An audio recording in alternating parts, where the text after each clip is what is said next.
Welcome back. ఉద్యమకారులను అణచివేయాలని చూసిన ప్రతిసారి Gen Z ఉద్యమాన్ని గుర్తు చేసుకోవాల్సి వస్తుందని డీఎస్సీ బాధితులు వేసిన టెంట్ పీకేసినంత మాత్రాన నిరసన ఆగిపోదు. తగిన సమయంలో తగిన విధంగా ప్రజలు బుద్ధి చెప్తారని మాజీ మంత్రి దాడిశెట్టి రాజా ప్రభుత్వం హెచ్చరించారు.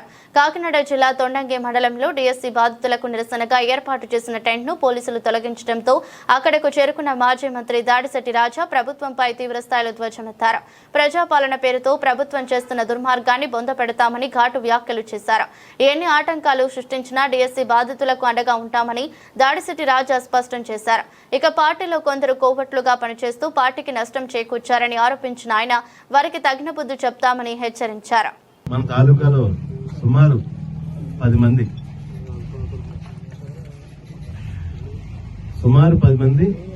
మన తాలూకాలో గత ఎన్నికల్లో కొన్ని రకాల తప్పుడు లావాదేవీలు చేసి 2 నెలల 3 నెలల ముందే తెలుగుదేశం పార్టీతో కుమ్మక్కయ్యి రకరకాల కార్యకలాపాలు చేశారు.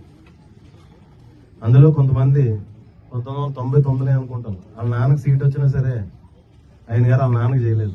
తెలుగుదేశం కాంగ్రెస్ పార్టీ సీట్ వాళ్ళ నాన్నకు వస్తే ఆయన గారు వాళ్ళ నాన్న గదిలో పెట్టి తలిపేసేసి తెలుగుదేశం పార్టీకి చేశారు.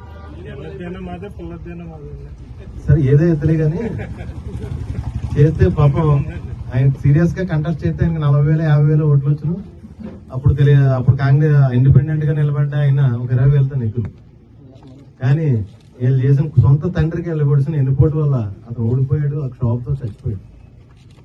నేనే అలా ఆయన తండ్రిలాంటి కాదు.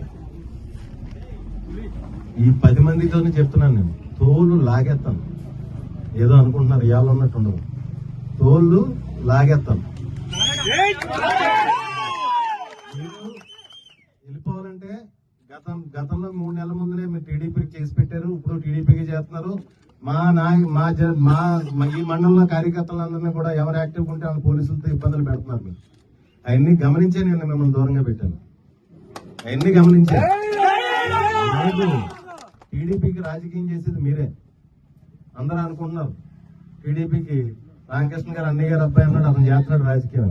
అతనికి ఏ పెత్తనం ఇవ్వలేదు. అతను ఏం రాజకీయం చేయట్లేదు. టీడీపీకి రాజకీయం చేసేది మీరే. ఎవరైతే ఆ 8 మంది 10 మంది మా పార్టీలో ఉండి అక్కడికి వెళ్ళి ఇచ్చేస్తున్నారో వాళ్ళే. నేనేం దాచుకోను ఏది ఓపెన్ గానే మాట్లాడతాను. అవకాశం ఇచ్చాను, మారుతారేమో, పెద్దవాళ్ళు చేద్దామని మంచి పదవులు ఇచ్చాను, అవకాశం ఇచ్చాను. అయినా కుక్కతోక వంకర కింద మీరు మీ తండ్రిని మోసం చేసినట్టే, మీ సొంత తండ్రిని గదిలో పెట్టి తలిపేసినట్టే మోసం చేసినట్టే మొన్న ఎన్నికల్లో నన్ను వెన్నుపోటుకోవచ్చు. నేను మిగతా వాళ్ళకి రాజకీయం అది చేయను.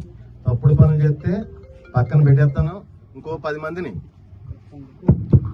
10 మందిని నేను తయారు చేసుకుంటాను. మీరు ఏదో అనుకుంటున్నారు. సుమారు 1450 మంది యాదవాస్ మా కమిటీలో ఉన్నారు. వైఎస్ఆర్ కాంగ్రెస్ పార్టీ కమిటీలో 1450 మంది, 8,200 మంది కమిటీ ఉంటే 1450 మంది యాదవాస్ మా కమిటీలో ఉన్నారు. యాక్టివ్ గా తిరిగేవాళ్ళు. ఆ ఇంట్లో వాళ్ళ ఫ్యామిలీ కలిస్తే కనీసం 5,000 మంది ఉంటారు యాదవాస్. మీ ఇద్దరే కాదు యాదవాస్ అంటే 5,000 మంది యాదవాస్ ఈ పార్టీకి కట్టుబడి పనిచేస్తున్నారు. రోడ్డు ఎక్కుతున్నారు. ఈ పార్టీ కోసం పనిచేస్తున్నారు. చంద్రబాబు నాయుడు చేసిన దగా వల్ల ప్రతి కోన ప్రాంతంలో ప్రతి ఇంట్లోని ఓట్లు మాకు అనుకూలంగా మారిపోయి ఉన్నాయి. అది గమనించే మీరు చేసి కుట్రలు మొదలయ్యి అర్ధరాత్రులు మీ మాంగారితోనో లేకపోతే ఒకటి వాళ్ళ అన్నగారితోనో అర్ధరాత్రులు మాట్లాడుకుని తప్పుడు రాజకీయం చేస్తున్నారు. నేను అలా ఈల్డ్ అయ్యేవాడిని కాదు, బెండ్ అయ్యేవాడిని కాదు. నేను అలా ఈల్డ్ అయ్యే మనిషిని కాదు, బెండ్ అయ్యే మనిషిని కాదు. రాజకీయం చేయడం నాకు తెలుసు. ఇంట్లో ఒక చొక్కా వేసుకుని వచ్చి 2014లో 18,400 ఓట్లతో నెగ్గింది.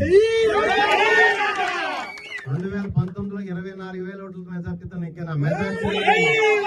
నా మెజార్టీలు అన్నాయి రికార్డ్. ఈ రోజు కూడా రికార్డ్ తుల్లో నా మెజార్టీలు అన్నాయి. తుల్లో ఈ రోజు కూడా నేను రికార్డ్. నాకు 3 సంవత్సరాల టైం ఉంది. ఒక్కడ పోతే 1000 మందిని తయారు చేస్తాను. నేను 1000 మందిని తయారు చేస్తాను. 3 సంవత్సరాల టైం ఉంది. ఒళ్ళు దగ్గర పెట్టుకుని బిహేవ్ చేస్తే అందంగా ఉంటుంది. దొంగ రాజకీయాలు చేయను నేను. అర్థమవుతుందా? ఒళ్ళు దగ్గర పెట్టుకుని ఉండండి అంతే. మీ బాబుని ఎన్ని పూడి పడిచినట్టు